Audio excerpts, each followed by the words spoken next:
WhatsApp guys, एक और news video आपके लिए, और ये बहुत ही खुशखबरी वाली, क्योंकि टाइटल सुनो आप, एमका पर आई सबसे बड़ी खुशखबरी। मतलब कि ये कौन सी स्टेज में पहुंच चुका है प्रोग्राम यार, जो एयरक्राफ्ट बन रहा है जेट फाइटर जो कॉम्बैट के लिए। तो ओरिजिनल वीडियो का लिंक डिस्क्रिप्शन में, हिंदी नॉलेज शो चैनल से वीडियो है, काफी इंटरेस्टिंग वीडियोस होती हैं इनके चैनल पे और बहुत सारी चीजों के बारे में पता लगता है हमें देश दुनिया की। तो वीडियो साथ में एंजॉय करेंगे और कमेंट करके बताना कुछ भी आप इस प्रोग्राम से रिलेटेड आप बता जाते हैं, एमका से रिलेटेड कोई भी और ये इन्फॉर्मेशन। हमारा गेमिंग चैनल रात को 10:15 बजे लाइव स्ट्रीम भी होती है संडे को छोड़ के, बाकी सारे दिन। 1 2 3 गो। नमस्कार दोस्तों, स्वागत है आपका हिंदी नॉलेज शो में। तो दोस्तों, भारतीय एमका लड़ाकू विमान, हम सभी लोग जानते हैं कि जब ये बनकर तैयार होगा तो पूरे एशिया पर राज करेगा, क्योंकि आज की तारीख में और आने वाले 5 से 10 सालों तक भी एमका जैसा लड़ाकू विमान पूरे एशिया में नहीं होने वाला है। ऐसे में जैसे ये भारतीय वायुसेना में आएगा तो ये भारतीय वायुसेना को पूरे एशिया में नंबर वन बना देगा। और आज इसी एमका लड़ाकू विमान से संबंधित एक बहुत बड़ी खबर निकलकर सामने आई है, जिससे सुनकर आप बेहद ज्यादा खुश होने जा रहे हैं। और ये खबर किसी न्यूज़पेपर या किसी सूत्रों से निकलकर नहीं सामने आई, खुद जो HAL के चेयरमैन हैं उन्होंने एक खबर रिवील करी है। तो चलिए जान लेते हैं खबर क्या है। लेकिन उससे पहले अभी तक भी अगर आपने चैनल को सब्सक्राइब नहीं किया तो कर लीजिए, क्योंकि आपको मिलते हैं डिफेंस, फॉरेन पॉलिसी और फाइनेंस से संबंधित प्रतिदिन 3 वीडियोस। तो चैनल को जरूर सब्सक्राइब भाई बिल्कुल करो भाई को। चलिए वीडियो को शुरू कर लेते हैं। तो दोस्तों, खबर HAL की तरफ से ये निकलकर सामने आई है कि जो एमका लड़ाकू विमान है उसका जो डिजाइन है वो ऑलरेडी फ्रीज किया जा चुका है, यानी कि फाइनलाइज हो चुका है। और अब HAL जो एमका का प्रोडक्शन होगा, इसका निर्माण होगा, उसका जो प्रोसेस है उसे भी फाइनलाइज कर लिया है। इसका क्या मतलब है मैं आपको समझाता हूँ। देखिए, मैंने आपको 1 महीना पहले एमका पर एक वीडियो बनाकर बताया था कि एमका के जो कुछ पार्ट्स हैं उनका निर्माण कार्य शुरू कर दिया जा चुका है। अब होगा ये कि जब ये सारे पार्ट बनकर तैयार हो जाएंगे, फिर इन्हें आपस में जोड़ा जाएगा, इनकी असेंबली की जाएगी और फिर जुड़कर एक एमका लड़ाकू विमान तैयार हो जाएगा। अब HAL ने इसी पूरे प्रोसेस को, इसी पूरे प्रक्रिया को फाइनलाइज कर लिया है कि कौन सा पार्ट कहां पर किस समय जोड़ा जाएगा। ये पूरी की पूरी प्रोडक्शन लाइन तैयार की जाएगी। इतना ही नहीं, HAL ने कहा है कि बहुत ही जल्द एमका लड़ाकू विमान के प्रोग्राम में बहुत सारे जो प्राइवेट कंपनियां हैं भारत की, उन्हें भी जोड़ा जाएगा। क्यों? क्योंकि भारत चाहता है कि एमका जल्द से जल्द बनकर तैयार हो। ऐसे में जरूरत यह है कि जो भारत की प्राइवेट कंपनियां हैं उन्हें भी इसमें जोड़ा जाए, उनसे भी पार्ट बनवाए जाए, ताकि जल्दी काम होगा। जो सरकारी कंपनियां हैं उन पर बोझ कम पड़े और जो ये प्रोग्राम है ये स्मूथली आगे बढ़े और तेजी से बनकर लड़ाकू विमान भारतीय वायुसेना में शामिल हो जाए। देखिए, यही एक बहुत बड़ा बदलाव है। क्यों? अब से 5 से 10 साल पहले आप जाएंगे तो पाएंगे कि जो भारत की डिफेंस कंपनियां हैं ना, सरकारी, इनका जो एटीट्यूड था थोड़ा घमंडी वाला था। ये सोचती थी कि हम ही सब कुछ बनाएंगे, जो प्राइवेट कंपनियां हैं ये बेकार हैं, अगर हम इनसे मदद लेंगे तो हमारी इमेज खराब होगी। और इसी चक्कर में आपने देखा होगा कि जो हमारा तेजस लड़ाकू विमान था, उसे बनने में 35-40 साल लग गए। अगर वहां पर प्राइवेट कंपनी की मदद ली जाती तो अब से 10-15 साल पहले बनकर तैयार हो गया होता तेजस।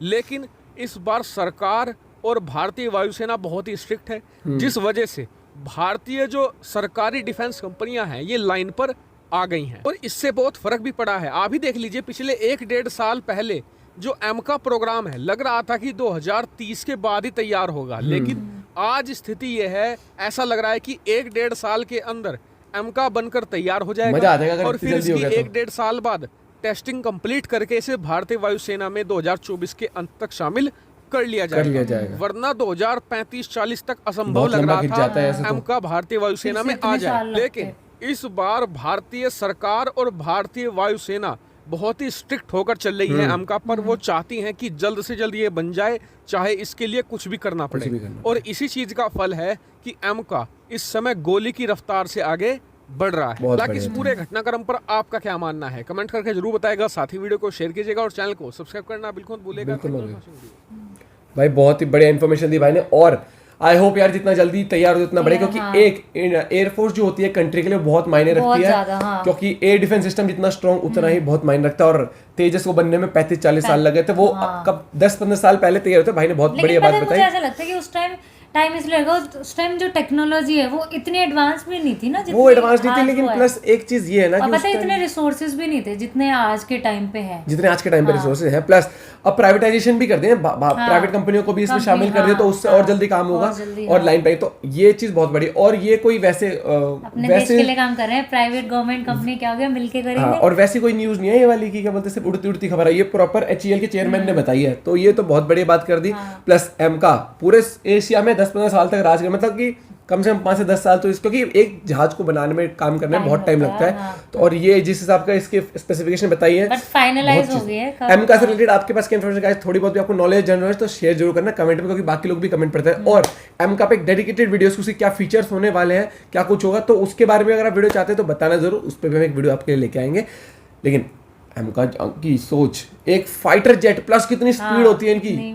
राफेल भी इंडिया के पास आ चुका है, सुखोई मिग है अपने पास, तेजस है, और इसी तरीके से भारत आगे बढ़ता है। एमका है, जल्दी से ये भारतीय वायुसेना में शामिल हो जाए, उसके बाद तो एक जो एयरफोर्स का जो वो होता है ना डिफेंस सिस्टम होता है बहुत स्ट्रांग हो जाएगा, और मेरे हिसाब से ये बहुत जल्दी काम हो जाए। और जो HAL है भाई जल्दी से इस चीज के ऊपर काम करें, और सरकार भी काफी आजकल डिफेंस में कितना बड़ा बजट कर दिया इंडियन गवर्नमेंट ने, डिफेंस में बहुत खर्च करती है। और प्लस जो अपने प्रधानमंत्री उन एक क्या होता है कि आपने देश का जो वो क्या होता है ना जो लीड कर रहा था उसकी इमेज वो होनी चाहिए, और मोदी जी की इमेज देखो वो बिल्कुल तैयार है कि भाई साहब देखो पहले हम कुछ नहीं कहेंगे लेकिन तुम कहोगे तो हम बिल्कुल तैयार है, वो वाली बात है। और एटीट्यूड यही होना चाहिए ताकि आपको एक स्ट्रांग पर्सनैलिटी लगे, है ना, आपको जो रिप्रेजेंट कर रहा हो हमेशा स्ट्रांग पर्सनैलिटी होनी चाहिए उन चीज की।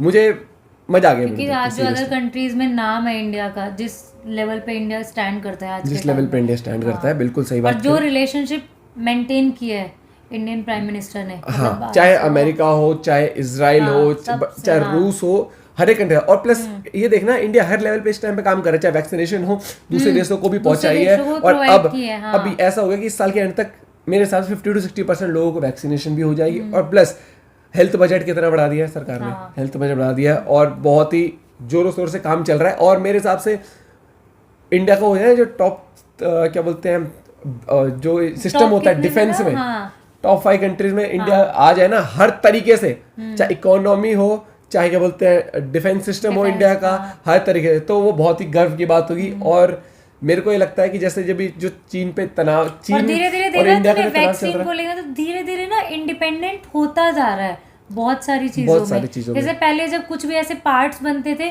तो कुछ यहाँ से ला रहा है, कुछ वहां से चीजें आई जा रही है, बट अब काफी चीजें ऐसे हैं जो धीरे धीरे मतलब यहीं पर डेवलप हो रही है। और प्लस एक और चीज जो इंडिया चाइना का जो टेंशन रहता है, तो जितना स्ट्रॉन्ग सिस्टम अपना दिखेगा डिफेंस सिस्टम, उतना ही एक दूसरे देश को पता होता है कि हाँ हल्के में नहीं लेना चाहिए किसी को भी कभी, क्योंकि चाइना तो बाज आता नहीं है अपनी हरकतों से। तो ये चीज़ बहुत फर्क पड़ती है कंट्री के लिए कि जब आपका डिफेंस सिस्टम स्ट्रांग होता है तो बाकी देशों पे भी आपका प्रभाव पड़ता है कि आप की एक जो स्ट्रांग पर्सनैलिटी बाहर जाती है हमेशा। तो ये चीज़ है यार, एमका आई एम श्योर बहुत जल्द तैयार हो जाएगा। तो भाई मैं तो कहता हूँ सब मिलकर ना देश की प्रगति में शामिल होना चाहिए किस ना किस तरह, चाहे आप एक इंसान देश के लिए कैसे भी अच्छा सोच के या एक टैक्स पे करके हर एक चीज़, तो वैसे ही देश को हम स्ट्रांग बना सकते हैं। मिलते हैं आपसे एक और वीडियो के साथ, till then bye, have a good day, take care.